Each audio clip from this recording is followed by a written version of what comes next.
do expect. Physical fight? I do expect a rough physical fight, and that's really what we prepare for. Although we know he could box a little bit more, and we've seen his footwork gotten a lot better, under Pedro Diaz. So we're just ready to adapt and impose our will on Miguel Cotto, whatever he decides to do.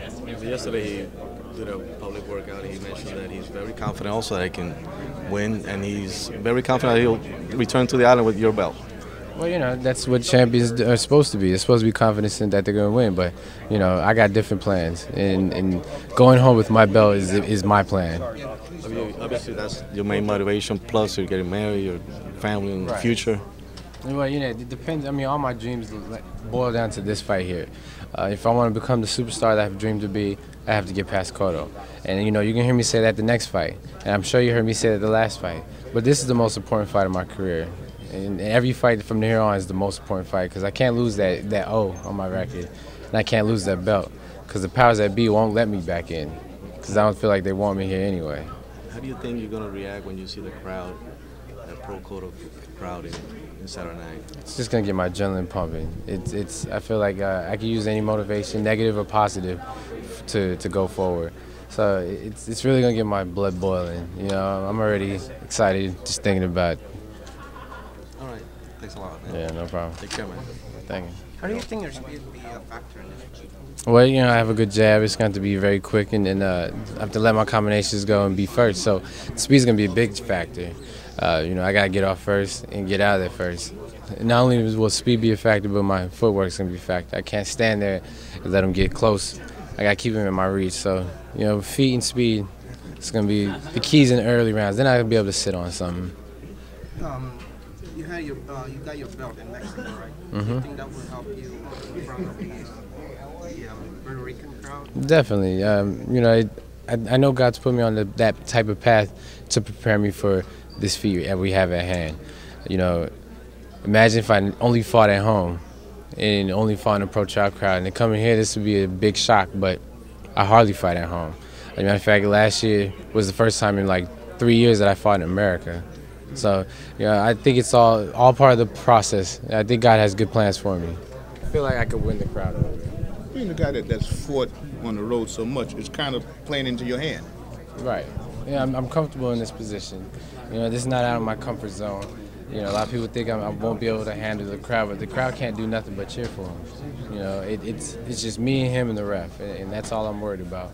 If I have to fight the judges, that's a different story. I don't know. That's all in God's hand. Madison Square Garden. This is where everybody wants to fight. This is the pinnacle of as Don King says, this is the temple of boxing. A lot of guys have never fought here. How important? Hearns never fought here. Ray only fought here one time. How important and special is it for you to fight in Madison Square Garden? It's real special. I grew up being a Knicks fan. My family's from New York, so for them to be able to come and see me live is a plus. I've always dreamt of fighting in the Garden. Every time I looked at the Knicks games and things, I would say I'm gonna fight there one day, Ma. And it's becoming a reality now. So it's very important. This will be one of those staples in my life that I can always look back to. The first time coming to the Garden, and the first breakout fight I've had. Your family's from New York. Who exactly, and where are they from? My grandparents from Brooklyn. My mother graduated from Sheepshead. She was born in Brooklyn, graduated from Sheepshead Bay High. I have another set of grandparents that are in Harlem. That's my Panamanian side. And I got family in Queens, Long Island, Staten Island, all over the place. So you're going to have a contingent of people here as well? I'm going to have, I don't know if we'll be able to hear them, but they'll be in there. Some people say, the stage it's a big stage. Maybe you're not accustomed to this kind of big stage. Maybe you're not accustomed to being under the lights and that kind of thing. What's your response to, people saying perhaps you're not ready for this stage, this event? I'm more than ready for this stage and this event. This is what I've been working for. And, if I'm not ready, then I wouldn't belong here. I don't feel like God would put me here if I wasn't ready. I felt like I was ready a couple of years ago, but in hindsight, looking back, God must have felt like I wasn't really ready. But I feel like I'm more ready than ever. What's been your toughest fight? I mean, where you thought that perhaps you had to show or you had to dig deep and pull up something that you didn't necessarily know was there in that fight? I fought this kid named Nilson Tapia in Panama. He was a Panamanian kid. It was to be ranked in the top 3 in the WBA. And, you know, that was a big venue, like 15,000 people all going against me. And even though I'm part Panamanian, they didn't know that. Okay. So they were just, you know, going for the kid that they've seen in the ring 4 times, 5 times. And he's not fighting light heavyweight. I don't know how he made it 154 at the time, but I actually had to stock him down and walk him down because he was trying to box after he felt the left hand.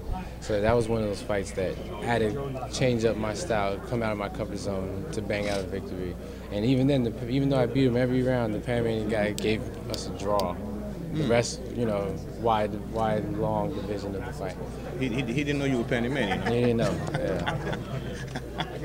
So being Panamanian, are we to assume that Duran's your idol?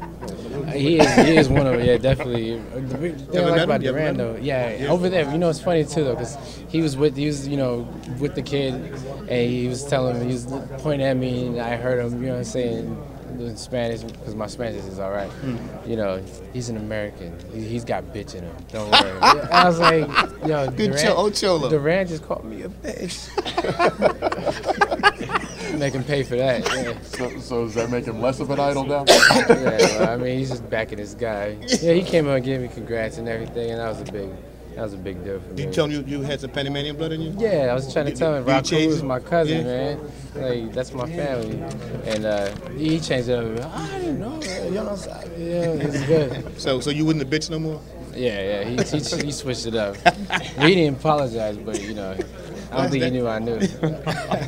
Austin, a year ago, you were fighting in what was about 38-degree weather in El Paso in Cohen Stadium. How different is this a year later, man? This is, like, that was a sparring match compared to this. You know, it was on Showtime, and it was a televised event, but I'm not even comparing that. That's apples and oranges compared to this stage and this opponent.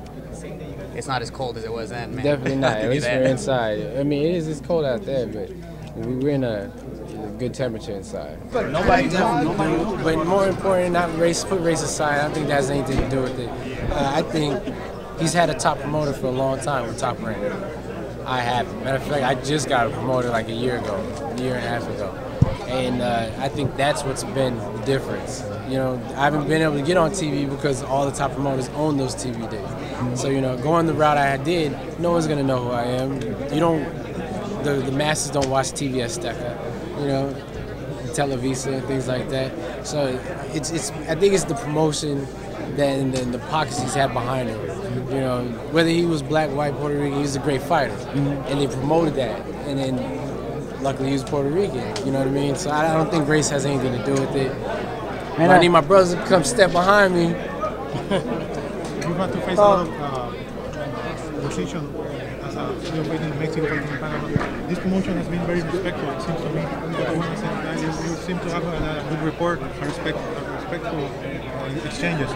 Does it make you more comfortable? Does it help you psychologically to just, although you say it doesn't affect you, but forget all that angle, know you're fighting with a gentleman or a professional, and just concentrate on the fight? You know, either way, if he was up there, you know, running his mouth, it's still, the focus is the same. You know, only thing him running his mouth does is give me chances to snap back on his ass. But, I mean, whether we exchange words or whether we kept it respectable, it doesn't make a difference as far as how the fight's going to go or how I'm going to fight. He's always been very professional in boxing. You seem to be very passionate about this fight. Do you think that'll be in your favor, you know, having that extra desire? Definitely. I believe that as far as hunger goes, you know, he's still a hungry fighter, but I'm starving. Like, my ribs are touching. I need this. You know, not just for financial, but I want to be a legend in the game. That's my dream. I want to be named with the best. And not just in my time, of all time. So this is my step to getting that. Have you watched the one fight that I was a little surprised? He said that his toughest southpaw was Quintana. Did you watch the Corley fight? I did, and I remember watching the fight, and I remember seeing Corley hurt Cotto, and then go and just touch him to the body while he had him hurt. And then I remember seeing Cotto, you know, end up knocking him down, and then anyway, I think that fight was fixed. Corley was in there, and he hurt him, and he didn't do nothing about it. And then Cotto came back, hit him. He took a knee. It was like waiting for the count. He gets up, walks away. You know what I mean? But yeah, Corley had him if he wanted him, but he didn't want him. What do you mean it was fixed? In what way? You think? Well, Corley I think he came for a paycheck more than a win. Austin, for the fans who watch or haven't seen you fight, describe your style. Are you a boxer, puncher? Are you a brawler? Are you a defensive fighter? What type of boxer are you? I like to consider myself a boxer, puncher. I have very good defense. I'm very smart in there. I can bang, I can brawl if it's necessary. If need be. I feel like this fight is going to be necessary. So I think you're gonna see, because I'm gonna need to use the many different styles of martial Trout. All right. Last question for me. In the roundtable with Richard Schaefer, basically saying if Cotto wins, he gets Canelo. If Trout wins, we have to think about our options. Do you see yourself having to put on a performance where you dominate Cotto in an exciting fashion to get a bigger fight after this fight? I do, but it's like a catch-22, because I beat the hell out of Cotto in a dominating fashion. Canelo really ain't gonna fight me. So then what am I do? But I'm not worried about Canelo or the future fight or anything happens. I'm worried about Saturday. So, whatever comes after Saturday, we can talk about that after Saturday. Right now, my focus is on Cotto, and whether they give me Canelo or not, that doesn't mean anything to me right now. How long you've been with Al-Himan, right? Yeah. How long you been with him? Since the first fight was June. And can you tell us how Al-Himan changed your career? Well, he's taking us to the next level. As you see, I went from fighting in Mexico on local TV to Showtime in California, and now the Madison Square Garden. So he's definitely amplified the career. Austin, what is your feeling with fight with Miguel Cotto here in this arena, historical arena, Madison Square Garden? It's a dream come true to be here at the Mecca of Boxing 1, and to fight a superstar is another dream come true. This is what I need to start my own legacy. Miguel Cotto's done a great job with the sport. He's gotten people excited about boxing, and I plan to continue his drive with my own legacy. Very thank you. Yeah, thank you. How